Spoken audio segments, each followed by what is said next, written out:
Welcome to What's the Word? I'm your host, Jamie McFadden, and I'm so excited to have you here. This podcast is about all things wellness. Each week, we will focus on a word of the day, and I interview some of the most inspirational people I know and share that inspiration with you. Join me, let's learn together on What's the Word. This is the place where I belong.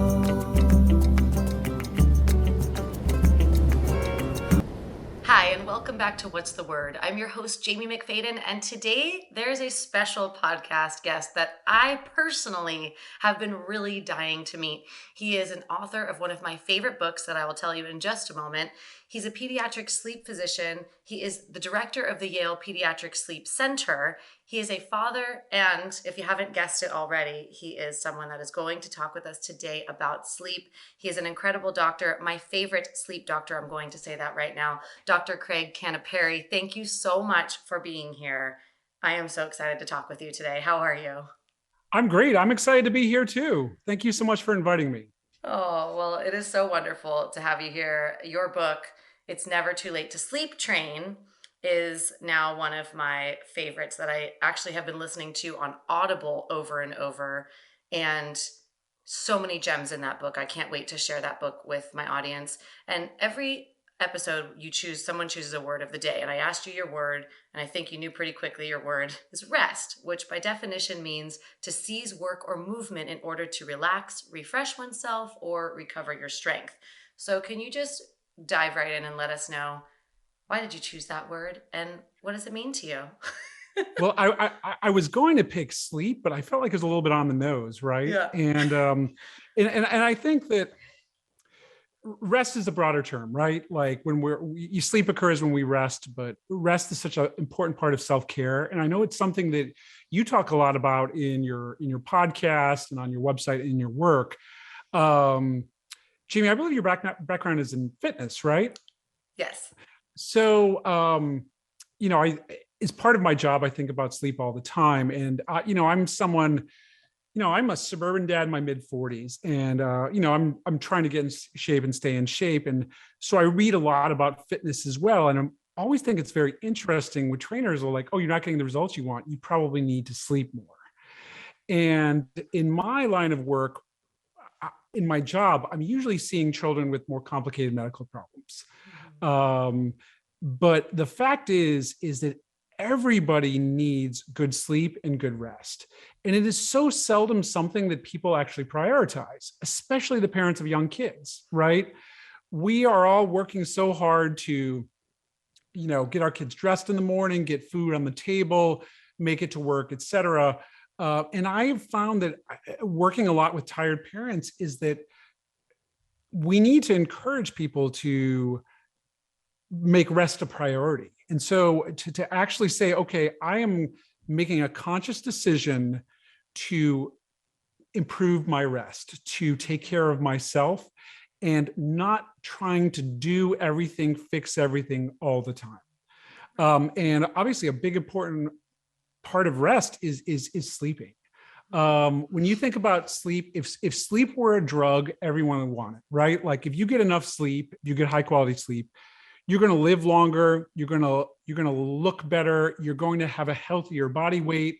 You're going to get stronger if you're exercising. You're going to be smarter in terms of your ability to retain information and make new connections. You're going to be happier, and you're going to, there's a writer named Sean Blanc who talks about margin, right? Like creating some extra space in your life, a little bit of extra reserve. So when something happens, right? When you get a flat tire, when you have a deadline moved up at work, when your kid is struggling with something, you have a little bit of extra reserve so that you can attend to those needs. And I'd say that, in my work, I'm thinking about parents and kids, because those things are tied together, especially for babies and young kids. Teenagers also really need, frankly, more sleep than they're getting. That tends to have a less of an effect on parents' sleep. So my book, which I'm hoping is going to be my first book, was really about kids from birth really through elementary school. And in the future, I want to do something more for middle schoolers and teenagers. They have a different set of challenges, but I just think it's the fact is, in my world with kids with complicated medical problems or kids who are otherwise healthy, if you fix a child's sleep, everyone in the household functions better. It's almost like a force multiplier for everything in people's lives. Right. And when we talk about parent sleep, it's some of it's also the winding down, right? It's Mhm. not just, you don't just be like, okay, I'm going to sleep now, put your head down, fall right asleep. You need to make a conscious decision for the things that you do before you go to sleep and around sleep to ensure that you get the maximum benefit. So that leads right into my next question, which one thing people are continuously asking me about, and I'm a recovering insomniac that I had insomnia for years. I was studied twice at the Stanford Sleep Clinic. I had really bad insomnia during pregnancy, postpartum as well. And I really am a big believer in all the studies I was part of is ritual, is having Mm, these sleep nighttime rituals as an adult, right? That it's not just for my child. So, what would you say? You just kind of brought that up. What would you say about, and whether you call it rituals or your routine, whatever it may be to you, um, how important is that? And can you give any kind of tips on things to really sure. think about or consider?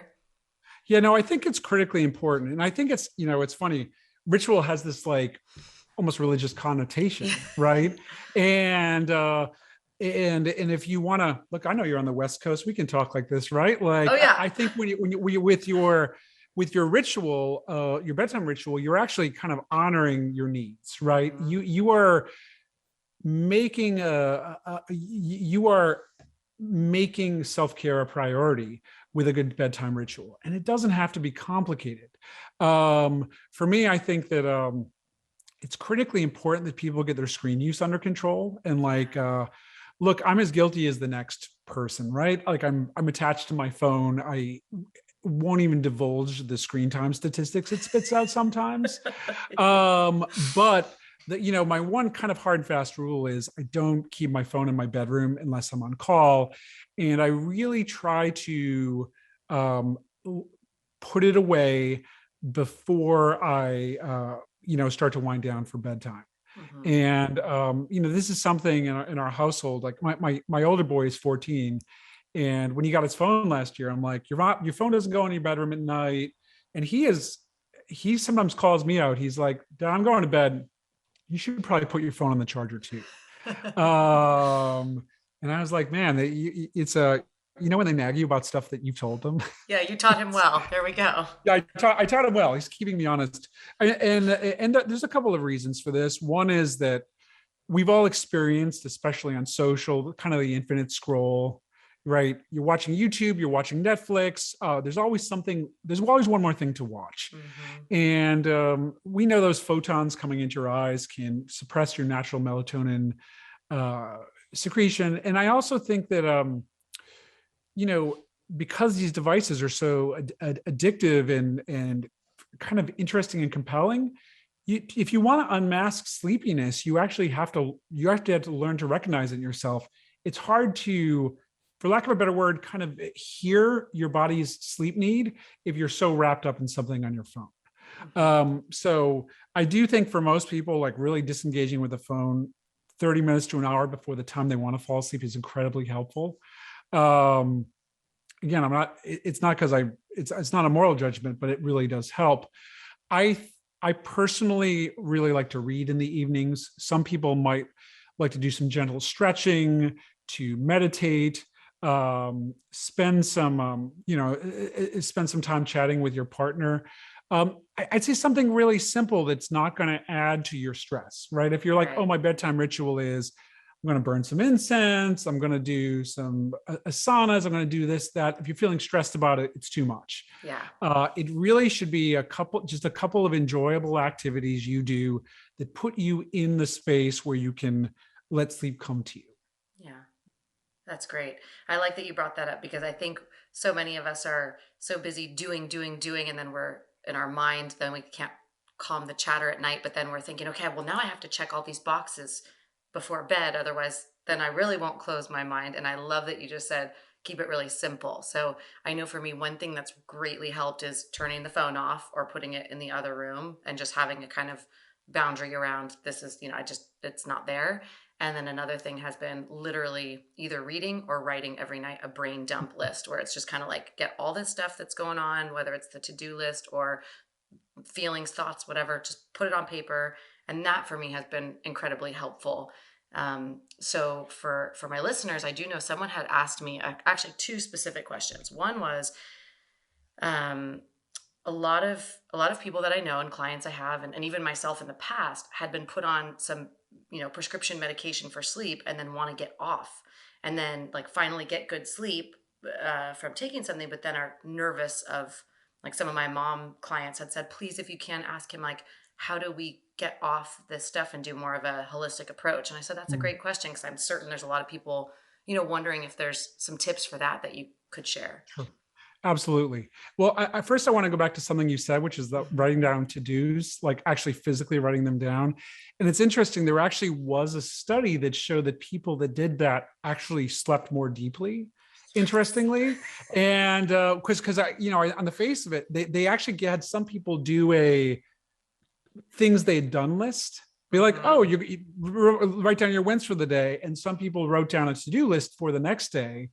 And it was actually the people who wrote that on the to-do list that found it actually helped their sleep quality more. And they actually used actual sleep study data to back this up. So I think that's Great. a very positive thing. And again, the key is do it on a piece of paper, right? Like I love Right. that. Like keep a pad by your bed. If you wake up in the middle of the night, you're like, oh, I got to remember this. Just write it down. Hmm. Because we're all busy people. Yeah. Now, so with the medication issue, I'm not an adult doctor, I'm a kid doctor, but I Right. include young adults. And I do think about these issues a lot. I think that first of all, whenever we start someone on a sleep medication, in my world, we're always also trying to change their behavior. Because Right. the fact is you can't medicate yourself out of terrible sleep habits. Right. The teenagers are the classic examples of this. I'm like, I could give you all the medication in the world. If you're playing Xbox for 5 hours at bedtime, you're going to be able to push through that. That you have to also change a lot of these kind of maladaptive behaviors around sleep. In terms of coming off medications, I think that people can definitely take a little bit of inventory about, well, how did I end up here, like needing sleep medication? And look, first of all, there's nothing wrong with using medication to solve a problem, but it's sort of like it's say you're taking a blood pressure medication, right? Well, your goal probably should be to work on some of your other health factors that are going to help with everything else, like losing weight, exercising more, and then maybe you come off your medication. It's the Right. same thing with sleep. Like, are you struggling to manage stress? Are you hard charging up to the last second? Like, Hmm. I had a kid I took care of many years ago in Boston. He was at Boston Latin High School, high achieving kid at one of the best public schools in the US. And he's like, I finished my homework at 11:59 and I need you to give me a medication so I can fall asleep by midnight so I can get 6 hours of sleep for the next day.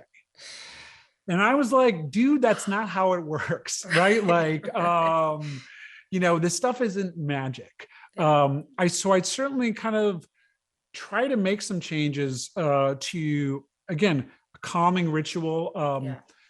Look at one commonly missed cause of sleep difficulties, especially in women, is restless leg syndrome. Like Hmm. restless leg syndrome is a sensation of leg discomfort where your legs feel like they need to move at night, and if your legs, if you if they move, they feel better, but it interferes with sleep onset, and it's especially common in pregnancy.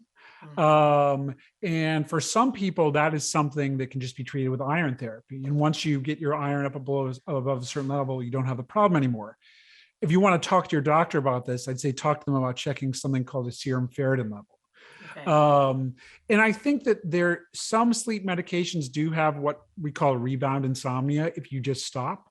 Right. I'm a big fan of going very gradually. Talk to your prescriber about what you're taking, talk about your goal of coming off of it.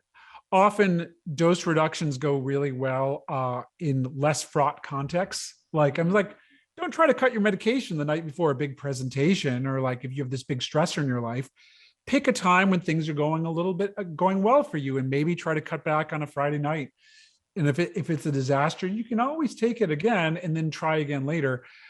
It's important to think about because sleep medicines do have a certain valence in our culture, right? Like I deal with this all the time. I do see a lot of children who do benefit from medication. We try to avoid it, but some Right. children, especially if they have autism, ADHD, medication can be hugely helpful. Mhm. And I say to people, the plan is not that your 3-year-old or your 5-year-old or your 10-year-old take this medication until they go to college. We are going to try this and ask the question, is your child's life better with or without this while we work on the other stuff? Right. And I think our goal with these medications is always to come off of them or to use the minimum dose that we can use. Mhm. So a lot of times we can cut back, but also there's a subset of people who do benefit from them. And I just always ask, like, once in a while, check in, Mhm. cut back with a little bit, working with your prescriber, and really see, like, if you've had 6 months or a year or even a couple of months where you're sleeping great, you probably can get by with less. Yeah. Don't beat yourself up if you really need it, but I think making changes about self-calming ritual and self-care often gets you a lot of the way there. Yeah, I couldn't agree more. In my teenage years is when I really developed bad insomnia Mhm. myself, and so doctors were like, "Well, let's take this and have her take this," and then it put me in a tailspin at one point because I was on different medications for different things. But at the end of the day, we, myself included, really weren't really getting to the root of the issue, right? Where the root of the issue was more of like stress management, like better, food, nutritional choices, hydration, like things where looking back now, I'm like, well, duh. But back then, and it even stumped my parents because they're like, well, I don't know, why is she not sleeping? But it was like, well, maybe it was like all that sugar I had right before bed and the caffeine and everything, whatever else, and the stress of whatever else. So I think I really, I mean, I'm glad that you brought that up because I also say to my clients and to anyone that's out there, because I like to be transparent. Sometimes we do need, medications, and they're there for a reason. But if we're not working through the underlying issues, then it's really not necessarily the best choice for long term. So now, a next question I have, and this kind of goes into that just a bit, and then we'll switch into children because I have some great questions that I have for you for children. But another client had asked and said, the thing that really helps me to sleep is alcohol. And I know myself from studies that I've been a part of or anything else that it seemed like, maybe a glass or two of wine or something before bed can help kind of calm the nervous system, but then sometimes can do the adverse effects and wake someone up. Is there anything that you could share on, the Sure. the effects of like alcohol in the brain and sleeping, and if that's something that Yeah. seems to work for somebody? I mean, what are the Yeah. thoughts on I mean, that? I think the general consensus is that alcohol is not great for your sleep. And here's the reason why. When people have a couple of drinks, they feel sleepier at bedtime. So sleep onset, like falling asleep, happens more quickly. But when your body clears the alcohol, then you tend to wake up. And I think most people who drink have experienced this, right? Mhm. Um, again, it's one of those things. Like, I think that if you are not, if you're not abusing alcohol, you feel like it's under control and your sleep quality is great, you feel wonderful in the morning. Who am I to judge? But I think as a tool for sleep, it's really not particularly helpful and can really be um, counterproductive for a lot of people. And I'm Yeah. not, and I'm not even talking about people who necessarily struggle with struggle with alcohol, but more Right. just that, like, I found this has been my personal experience as I've gotten older too, is that, like, I don't mind a beer here and there, but personally, if I have a drinks at night, I just don't sleep as well, and I don't feel as good the next day. Same. And I think that's part of like learning to be a grown up, is like not always like making the sort of hedonic choice, like the Right. sort of pleasure seeking choice, when you're Right. like, actually, I kind of care about feeling pretty good in the morning too. Yeah. Right. Like, Yeah. Yeah, totally. Yeah, you're like, actually, yeah, yeah. I know that is something, especially you have kids and you're like, okay, well, I really want to make sure that I'm fully, feeling great the next day for work, for family, for everything else. And I know myself personally, that's also been the case too. Um, so I wanted to ask, like, just touch on that. Now we're going to switch gears a little bit and go to children. So I have a 5-year, almost 5-year-old. I say five, but she's 4. And I breastfed till she was 2. She co-slept with me until she was 2 because I couldn't get her to sleep more than a couple hours at a time. And the sleeping has been just a very interesting journey to say the least. So she sleeps and has slept amazing anytime she sleeps with me, near me, on the floor next to me. Like Mhm. if I'm in the same room, it's golden. If not, no one in the house gets sleep and it's like a fiasco. So your book this year, when I saw, it's never too late to sleep train, I was like, hallelujah, something came out that, is geared to me and to so many other parents I know out there that struggle in different ways with sleep training. You know, what are your thoughts on co-sleeping? Number one, let's just start there. So with co-sleeping, it's one of those things that like I always say to people like, look, with a young infant, provided that you're following safe sleep practices, Right. I think the key is that it's important that everyone sleep well, right? Like it's important that mom sleeps well, and it's important that uh, dad or mom's partner sleep well, and it's important that the child sleep well. So if it's there's nothing wrong with co-sleeping if everyone's feeling great. Mm-hmm. But what happens is for some people, as their child gets older or and larger, frankly, like Yeah. or if they move around a lot at night, which a lot of children do, Yeah. then it starts to adversely affect parents' sleep. So like I don't have any sort of moral judgment about it. Like it works really well in a lot of cultures and a lot of families. Right. Um, but I think when people start to struggle with it, when like um so here's one situation, like I have parents that really struggle with this, and like like grown-ups having to go to bed at like 8 o'clock at night when they have things to do, That would be me. Yeah. um to work I around their child's experienced that. schedule, Yeah. or that then I think it's worthy of attention. And like the cold close sleeping and infancy thing, it's one of those topics that I think is very fraught and very interesting for people. Like many moms who nurse find that it's easier to bed share with their child. And I remember once having a conversation with a very insightful family doc, because the dogma was always like, you can't co-sleep, there's a risk of suffocation, Right. which there is, but there are definitely safe ways to do it, and or Right. safer. And you have to have those conversations, because if you shut down a parent, they're not going to tell you.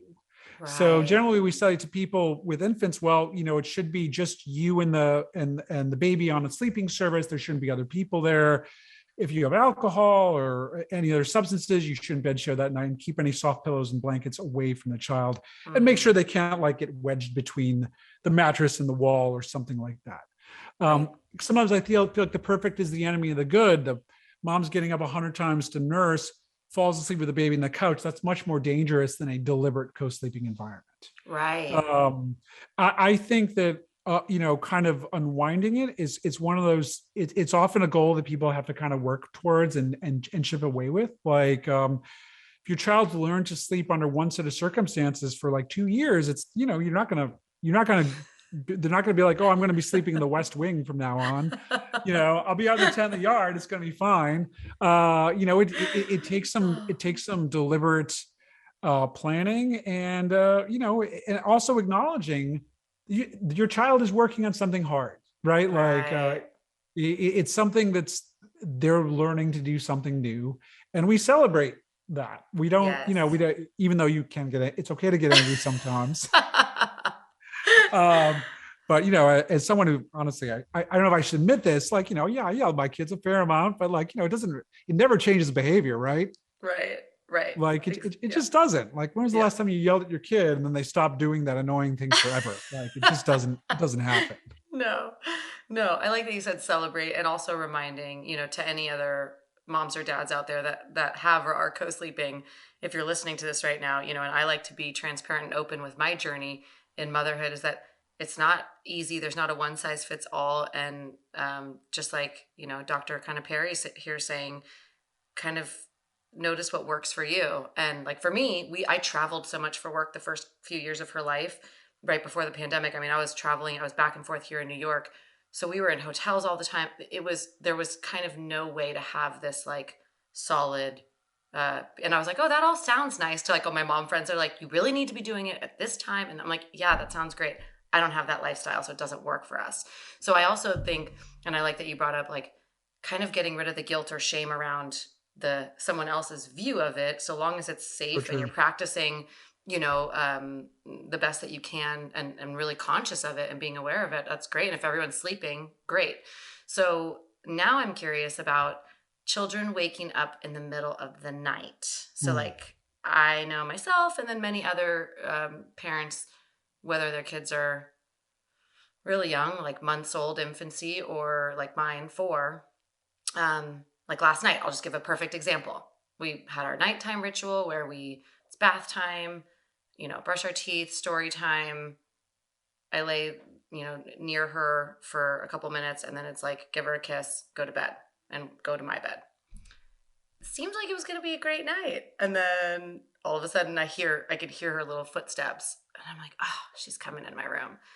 And then then it was like, the dog woke me up, and then this, and then and I had a nightmare, and I was this, and then she's up, and then I'm up. So then we go back, and I try to do the thing. So last night was one of those nights where I'm like, okay, it just is what it is, and here we are, and I'm thankful to be talking to you Yeah. because I'm like, oh, this is perfect. I have bags in my eyes, and I can ask you the real questions. So in situations like that, I get conflicted of like, do I, in those moments as a parent, go sit with her in her room for 5 minutes, tell her it's, you're safe, everything's okay, I'm here, this, that, the other, and then go back to bed? And if it keeps happening, like, how do you, like, I Sure. don't even know. And I know you have this in your book because I've been listening to it, and I'm like, okay, yeah. So I would say that first of all, nobody's going to come up with a perfect plan in the middle of the night, right? Like I really think it's, especially with younger kids, is like your kid is like not driving a car, flying a plane, operating heavy machinery. They're going to be fine the next day. So like, especially if it's a once in a while occasion, like it's just like whatever is going to get you, the parent, back to sleep as quickly as possible and maximize your sleep the next day is fine with me. Again, within limit. I wouldn't be like, oh yeah, give your kid like an iPad or put on a movie or something like that. But I mean, like, if the solution that gets everybody back to sleep the quickest is them laying with you, it's probably gonna be more comfortable in your bed than their like little tiny bed. Right. So I think on a like a one-off nighttime awakening, sometimes this happens. Like, again, my 14-year-old is not going to listen to this, so I can say this. Like, he sleepwalks once in a while, and he sleepwalked recently and crawled into bed with us. And he's like, I'm in my bed. And I was like, no, you're not, man. I'm like, you are too big to be here. And I just sort of had to kind of like, I like kind of almost like when I'm moving the dog out of bed at night, just kind of Right. scoop him up and like kind of move him on his way. I think that if it's a recurrent problem, that's when you want to start thinking about, well, what's causing this? Like, and if you don't mind my asking, what time did your daughter wake up?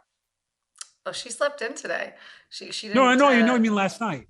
Oh, she woke up, sorry, at 1 in the morning, and she went to bed about 8:30. Okay, and she fell asleep by herself, Mm-hmm. and that's been pretty consistent for her. Mm-hmm. How often does this happen? Oh, it's really interesting. It's been happening, I would say, more frequently in the last couple weeks. It's Hmm. almost like I feel like we got in a really good groove, and then all of a sudden it's like, oh no, what happened? And it's interesting because I've had to travel recently a couple times for work, these quick trips, and she stayed with my mom. And my mom's like, oh, she slept all night. And I'm like, what? Why? And she's like, she just misses you probably. I'm like, I don't know what it is.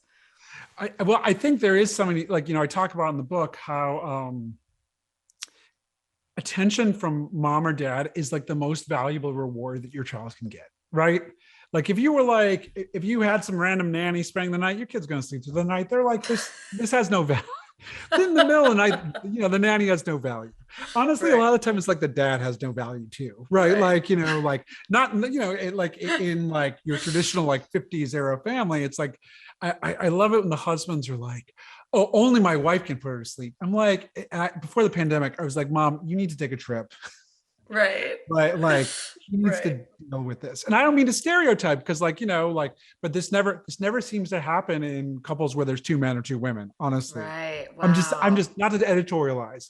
No, no, no, no, Um, but this is great. This is fascinating. but I think that I think that certainly it's certainly when you see changes in your life, like that, traveling, something that could trigger something like this. And there's a couple of different ways to manage it. Like one thing, that strategy that I like that's been shown to be effective for things like this is something called a bedtime pass. Okay. And it's kind of like a hall pass, right? I don't know if the kids have hall passes anymore. Honestly, I should ask my high schooler if they do. But for you Gen Zers listening, you used to get a piece of paper and, like, to come out of your rooms and go to the bathroom or something. And for kids, what we find is you give a child a bedtime pass, and the key is like they can come out, get some attention from mom, but if they hold on to it the next day, they can actually get a reward the next day. And Mhm. again, it's not a bribe if it's for behavior that's already happened. That's a reward. If you're like, here's a Lego set, now sleep through the night, that doesn't work. That's a bribe. If you're like, okay, you slept through the night, here you can have a sticker, or we can do this fun activity tomorrow or something like that. Um, and the rub here is because a lot of kids are anxious these days. There's just an article about so many children are struggling with anxiety. Like, things are weird right now. Right. Often, again, when we think about prioritizing parental sleep, we can be like, okay, if you really want to come sleep in my room, that's okay. But I'm going to set up a nice little sleeping area in my room. And if you come in and don't wake me up, you can still turn in your pass tomorrow and get the reward. But like Right. if you interact with me, like I just have to take it. And Right. it's not a punishment, but it's like you have to make it a better deal for your child to not bug Mhm. you. That being said, Jamie, if you are a busy professional, and if you're like, what, I love, it's a little bit annoying, but it's kind of sweet too. And not that you should feel guilty, but if you're like, oh, I've been traveling, I value this time with her. I want this. It's okay to, let it ride too. She's not going to do this forever. Right. Um, Right. And I think my big thing with it is, um, as someone who had insomnia and had years of struggling with it, I mean, to the point where I wound up in a hospital at a teenage young age because it got so bad, and then it triggered anxiety, depression, all these sure. other things. So that's what really got me into the industry I'm in now. It really made me want to take as much action as I can on the things that I can control in my life, right? And so now having a child that I'm like, oh God, please, I don't want to mess up her sleep. So I think about that stuff all the time, and I know when I talk with other moms and dads out there, whether it's the parents saying, oh my gosh, I don't know how I'm going to function if I don't get sleep soon, or kind of similar situations to me where what yeah, like, when do you know, I guess, when would you say, like, okay, it's a problem and someone would need to get help? Like, is it like it's happened for a I mean, couple weeks, or is it like I don't think there's any particular, like, it's funny because I see kids for respiratory problems too. And I'll have a right? kid come in, with asthma, and they're like, like, again, just as an example, like, say an 8-year-old who sleeps in their parents' bed every night. I'm like, oh, does this bother you? They're like, no. I'm like, oh, that's fine. It's like, is everyone sleeping well? Do they feel good in the morning? It, is there no lingering resentment over it? Right. Like, Right, right, um, right. the thing I think that's so important in many parent situations is you're not going to ruin your kid's sleep, right? Like, this is like, some kids sleep easily, right? Like, no matter what the Mhm. parents do. Right. And some kids need to work, like, like I think I said in the book, some kids are born great sleepers, and some kids become great sleepers because we help them. Mhm. And but there shouldn't be parental guilt about this, right? Because if you love your kid, you're doing your best, you're not going to ruin their sleeps. It's just that, like, some people have it kind of baked into them, they're going to struggle a little bit more with sleep. And it's interesting, like, in my world, we think of someone's sleep needs as being pretty variable, but being a fixed characteristic throughout life. And what that Right. means is, like, when you think about in the first 3 or 4 months of life, the natural amount of sleep a baby might need might be 20 hours. That was me. My mom took me to the doctor, and they're like, he's something wrong with his brain. He sleeps all the time. Right. And then there's a kid who might sleep 12 or 13 hours in a 24-hour period. I guarantee those aren't in a row, and that parent is really struggling, right? Mm-hmm. So we know that child who's sleeping 12 or 13 hours in infancy, they're always going to be someone whose sleep needs are in the low end of normal. It's just Mm-hmm. so much apparent in early childhood because the natural range of normal sleep is massive and it narrows as you get older. So in sleep clinic for young kids, it's full of kids who don't need a lot of sleep. Right. And if the parents are expecting their 5-year-old who need 9 hours of sleep a night to sleep 12 hours, they're going to be disappointed. Like it's just not Right. going to work.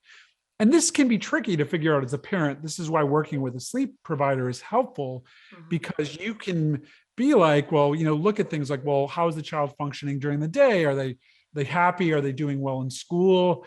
Even though they're only sleeping 9 hours a night, even though we're like, oh, your average 5-year-old is sleeping 11 or 12 hours, but they're doing great.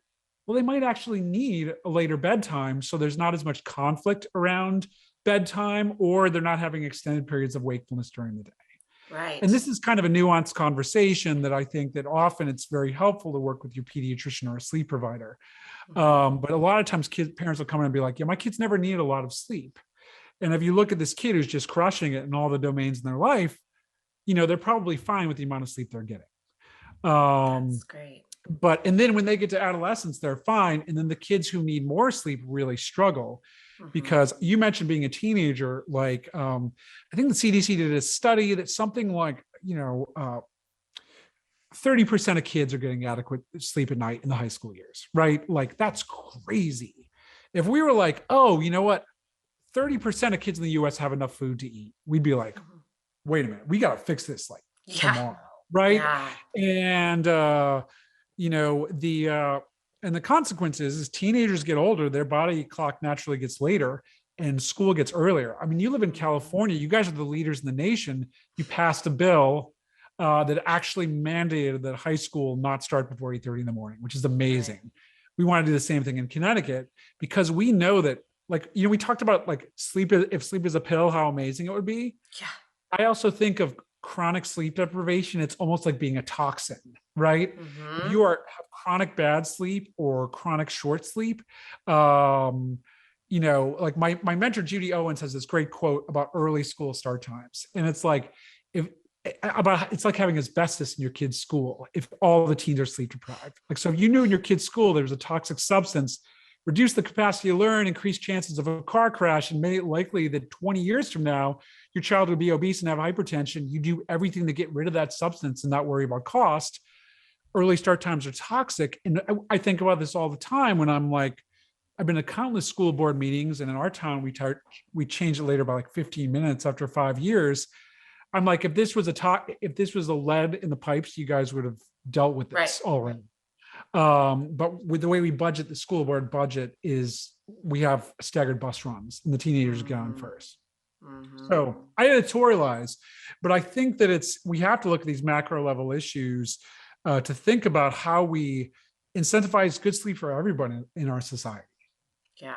Yeah. I mean, I sleep, I consistently will tell people sleep for me, getting sleep, getting quality rest, whether it was 6 hours of quality, 5 hours, whatever it may be, 8 hours, it's like a miracle drug. That's how I describe it in my own world, in my own life. And um, I think it's something that is worth spending the time, the energy, the money, whatever it is that we need to actually really figure out what it is that, whether it's for ourselves as adults or whether it's for our children, really getting something. I mean, just like food that we eat, the exercise that we do, managing our stress level. Like, to me, sleep's like, I always tell people, I'm like, I will skip my workout if I need to get rest. Like, I will take naps if I'm that tired, or, for me, I can just tell a difference in my brain function. I can tell a difference in everything with sleep. So, we're going to start to wrap this up. I could talk with you about this for like 20 hours, but I'm so excited to talk about your book on Instagram. So I want to make sure we do that. But before we do, just, I would love to hear from you. You know, you've worked so hard and you continue to work so hard on helping to solve this really massive issue that's happening all over the world. Um, what what do you see, like, what are things that we can do collectively in our own community, in our own home, like top tips that you're like, if you're not doing this, start doing this today? Is there anything that like little, just please try to do this? Sure, absolutely. I think that God, there's so much to talk about, right? Like, We're going you to know, have you for round two, by the way, well, if that's okay. I had someone talk about once how sleep problems are caused by, you know, caused by a lack of equity, and they perpetuate it.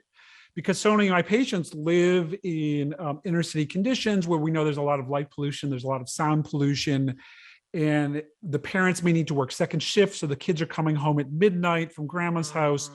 Mhm. We need to kind of structure people's worlds so that they're conditioned to good sleep. So I'd say for individually, look at your bedroom, right? If you get your bedroom set up for better sleep, it's a totally passive thing once you do it. So make sure that it's cool and quiet. I am a recent convert to sleeping with sleep masks. That has been amazing for me. I love a sleep mask. It's like $10, and I sleep so much better with one personally. Like an eye Um, mask? yeah, an eye mask. I I love love it. that. Love it. I It's love eye masks too. Yeah. I'm not that sound sensitive, but I'm light sensitive. So like I love the sleep mask. But I'm like, make sure your room is cool, like whatever you need to do to make sure, like, look, if your mattress is really uncomfortable, like think about how much time you spend on that. Like, so Mhm. really dial your bedroom in for optimal sleep. If you need a sound machine, use a sound machine. Get that phone out of your room. But I think even upstream of those things, like acknowledge that this is important and be Yeah. like, don't shortchange sleep to do other stuff, because the other stuff is going to fall apart if you don't take care of yourself. It may not tomorrow. Like, look, sometimes you got to stay up and finish an article or something like that, right? Right. Right. But on your average day, you should be like, okay, I'm going to deal with this tomorrow. Yes. I know you talked about working out. People who are sleep deprived are more likely to get injured. And if you get an Hmm. injury, guess what? You're not working out for a couple of weeks, right? Yep. That's right. Yeah, we've all been Love it. there. Like, Yeah, I'm totally. not going to ask your age, but I'm in my late 40s. I'm like, man, if I get an injury, it's a couple of weeks. I'm 35 and I will tell you, I got my first injury not that long ago because I was super sleep deprived, nonstop busy with everything. Went on a trail run. I'm sure I was just exhausted, was going down a hill, tripped over a tree root, pinched nerve and two bulging Oh discs my in the God. back of my neck. Yeah, so it was really fun. So, what I will say is sleep and rest is most important. And so, you chose the word rest today, which is one of my all time favorite words. And I just want to know from you, last question is, what do you do for your own self care, for your own rest? Because you're obviously taking care of a lot of others and helping so many. So, I'm just curious, what do you do? What's your You secret know, sauce? um, it's funny. I have had to really practice listening to my body telling me when I need to go to sleep. Hmm. Because look, there's always another chapter to read in a book. There's always another show on Netflix.